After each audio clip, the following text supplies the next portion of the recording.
The poster read, "Happiness sold in glass jars. Call today." And underneath the text was a phone number. I was walking home from a long, exhausting day of work when I caught a glimpse of the paper stapled on the old telephone pole. I took a picture of it thinking it was amusing. I was going to show my wife once I got to our apartment, but I was caught up with chores and I forgot about it. Dinner, dishes, laundry, packing a snack for our daughter, putting her to bed, then putting her toys away. Every night, it was the exact same routine. The next day, I awoke sleeping back to back with my wife. I always had to get up earlier than she did for my job, so I quietly got ready for the day and headed out the door. At work, I was updating the company's latest expense report. Most days were similar to this one. They were basically paying me to stare at a computer for 9 hours a day and input a couple of numbers to a spreadsheet. I finished my work very quickly, so I decided to head out of the office early. It was Friday, so a lot of people left early at the end of the week. On my walk back, I was thinking of what my life had become. I did this often. I always dreamed of traveling when I was younger. I wanted to drive across the country or solo backpack across Europe. Then I met Kelsey. Don't get me wrong, I loved Kelsey. I still do.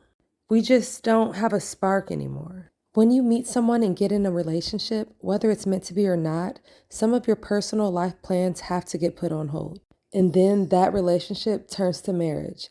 And then you have a baby. And then you enroll your daughter in preschool. Then you have to get a better paying job and work more hours and blah, blah, blah. I'm not trying to throw a pity party for myself. I'm just saying I wasn't exactly content with where my life was. I wouldn't have referred to myself as a happy person. As I took the same route home that I did every day to work and back, I walked by the same poster I had passed the day before. I don't know why, I really don't, but I decided to call the number. I figured it would be some joke. Maybe someone just picks up and says, "I love you" on the other end and then hangs up. Or maybe it's a line to a sex worker. I had no idea what to expect. I called. It only rang once before someone picked up. "Hello," a woman said. Hi, I'm calling about your poster, your ad." "Oh, awesome," she said calmly. "When do you want to pick it up?" "Pick what up?" "The jar," she said like it was the most obvious thing in the world. "Oh, of course. I realized then that I had left work early without telling Kelsey, so I could just go and pick it up now and she wouldn't have any idea." "What exactly is it that you're selling?" "I just told you. It's happiness in a glass jar. Like the poster said, happiness keeps best in glass jars. They're more durable than, say, a plastic bag." Okay. Should we meet somewhere?" "For sure. I don't want you to end up being a creep or something, so let's go to a public place." The public place that we decided on was a Starbucks parking lot a little bit over a mile from me. Now, I didn't really think I was going to be buying a jar of happiness or whatever. I was 99% sure she was going to sell me drugs. Maybe heroin would be in the jar. I remember thinking, oh no, happiness is probably a nickname for some street drug, and I'm going to a drug deal. What if she's a cop? Am I going to be arrested? But something inside me told me to keep walking, and so I did. I stood outside and texted her. "I'm here." "Cool, be there in a sec." "What are you driving?" "Silver Camry." And as her final text came through, I saw her car pull in. She took a spot not too far from where I stood. I could see there was no one else in the car, which put my kidnapping fear to rest. She opened her door and stood on the pavement, looking around until her eyes met mine. I gave her a little nod of acknowledgement. She simply responded by waving her hand, gesturing for me to come to her car. So I did. She was young, maybe mid-20s, with curly golden hair. Her skin was pale and contrasted with the all-black outfit she was wearing. I thought she looked like Glinda the Good Witch from The Wizard of Oz had put on the Wicked Witch's clothes. "Nice day out," she said as a greeting.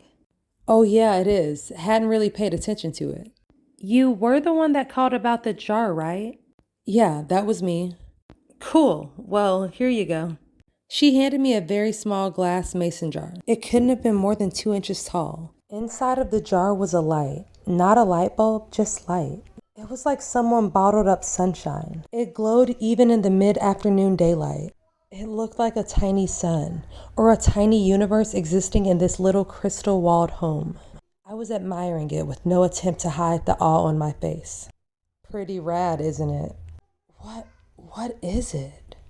You've asked that like 3 different times, I think. My answer is still the same. It is happiness. Happiness in a glass jar. What do I do with it? Keep it, she said simply. If you have any problems, just shoot me a text. She started to get into her car. Wait, I said. I thought you were selling this. How much is it?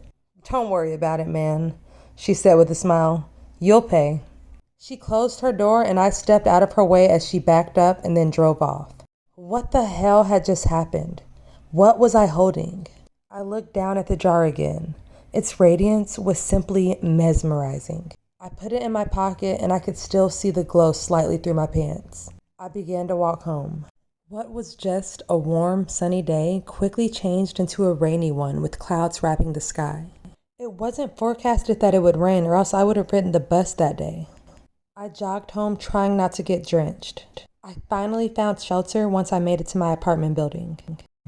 I walked up to the door and found that my key wasn't on my keyring anymore. Shit, I can't believe I lost it again, I thought. I knocked on the door and said in a somewhat loud voice, "Hey babe, it's me. I don't know what happened to my key." I heard the door being unlocked from the other side. When the door opened, I was greeted by a large, heavy-set man with greasy, unkempt hair. He said, "I think you got the wrong door, bud." "Oh," I said, disoriented. "My bad. Sorry. Have a good one." He let out a chuckle as he closed the door. Apartment number 33. I know that was my apartment. I know it was. I'd been in apartment 33 for 5 years now. But that was not my apartment. From what I could see inside, all the furniture was different.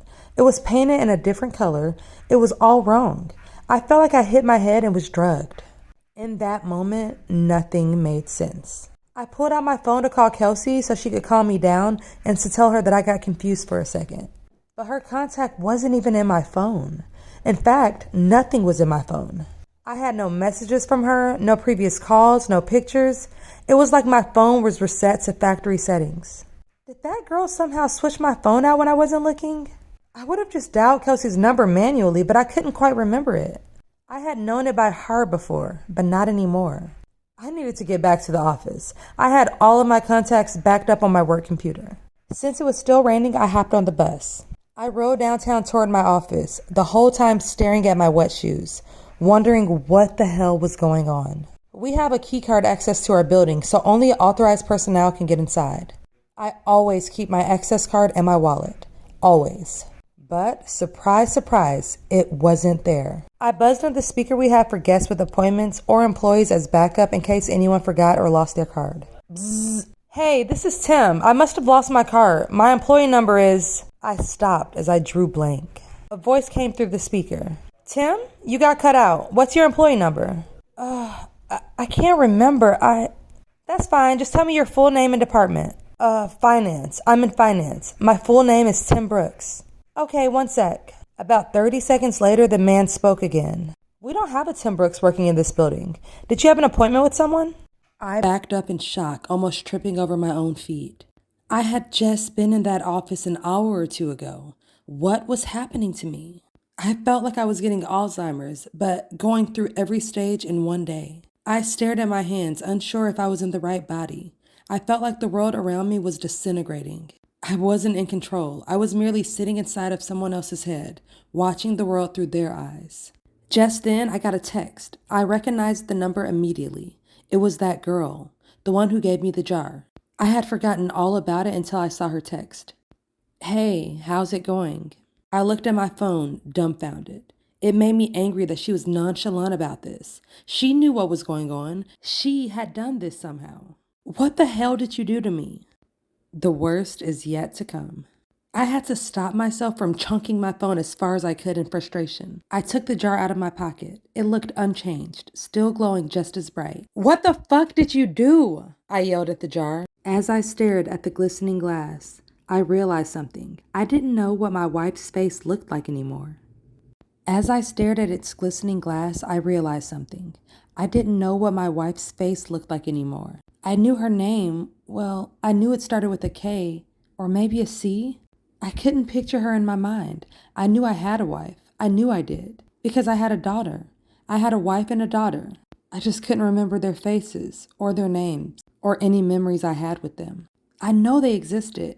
They did exist. I had just seen them this morning, right? I couldn't remember anything about my wife, or if we were married, or my daughter, or was it my son? Maybe I didn't even have a kid. But my wife or girlfriend, she was real. I just knew she was. I was still standing outside of the same building. Did I work here? I must work somewhere. At this point, the rain was accompanied by a chilly wind. It was whipping my face and making my nose and cheeks sting. I wanted to go home. I wanted to be with her. I wanted to be warm.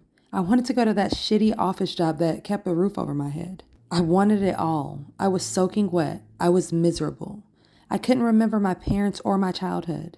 Did I even have any friends? Why was I in the rain? I looked down at my hand still holding the jar. The only memory of my entire life that I could concretely remember was the girl giving it to me, telling me it was happiness. But it did not bring happiness. She told me it was happiness. It did not bring happiness. It brought pain. It brought suffering. I was more miserable in that moment than I had ever been in my entire life. My phone buzzed. Break the jar, Tim. I looked at my other hand. With the setting sun and the rainy sky, I swear the jar glowed brighter than any streetlight near me. I didn't break it because I was following her instructions. I broke it because I was angry. I broke it because I was upset. I needed a release. I raised my arm above my head and brought it down with one swift motion, shattering the jar on the concrete beneath my feet. That dark and chilly air accompanying the rain spread away like it was a shockwave of a bomb going off, and I was at the epicenter. I saw the warm yellow light from inside the jar spread rapidly across the ground and ascend into the sky. It was as if I was watching the beginnings of the universe being created. Like God had just snapped his fingers and said, "Let there be light." I was engulfed in it. I could no longer see street or rain or anything dark. I felt like I was plummeting into a star going faster than the speed of light. It felt like I was sitting in front of a fire on a cold winter's night, but that warmth was covering every inch of my body. And then I blinked. Immediately, I could feel the sheets beneath me and my back barely touching my wife's. I was staring out the window. The morning light drenched through the glass and gleamed on my face. I stood from bed and grabbed my phone. It was Friday morning. I had one text. "Let me know if you ever need another jar." I called in sick to work. I snuck into my daughter's room and greeted her with a kiss and told her that she didn't have to go to preschool that day. She smiled and wrapped her arms around my neck before curling up and falling back to sleep. I got back in bed and squeezed my wife tightly. I didn't let go for hours. Her daughter came into our room and woke us up eventually. She was jumping on the bed and shouting for us to wake up. Yesterday, I may have found that annoying.